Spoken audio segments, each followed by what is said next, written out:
ஆனால் சாராயம் குடிச்சு செத்தவனுக்கும் ஒரு நடிகரை பார்க்க சென்று கூட்ட நெரிசலில் சித்தி செத்தவனுக்கும் 10 லட்சம் கொடுக்குது என்றால் நடிக்கிறதுக்கும் குடிக்கிறதுக்கும் காசு கொடுக்கிற நாடு எப்படிப்பட்ட நாடு என்பதை அறிவு சமூகம் சிந்திச்சு பார்க்க.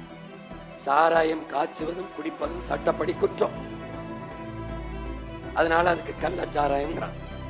இந்த சாராயம் காய்ச்சுவதும் விற்பதும் சட்டப்படி குற்றம். குடிச்சு செத்தவர்களுக்கு 10 லட்சத்தை அரசு கொடுத்து ஊக்கப்படுத்து. எவ்வளவு? 10 லட்சம். அப்போ அந்த தொகையை சட்டப்படி அரசு கொடுக்குது. அப்ப சாராயம் காய்ச்சுவதையும் கள்ளச்சாராயம் குடிப்பதையும் அரசு ஊக்கப்படுத்து.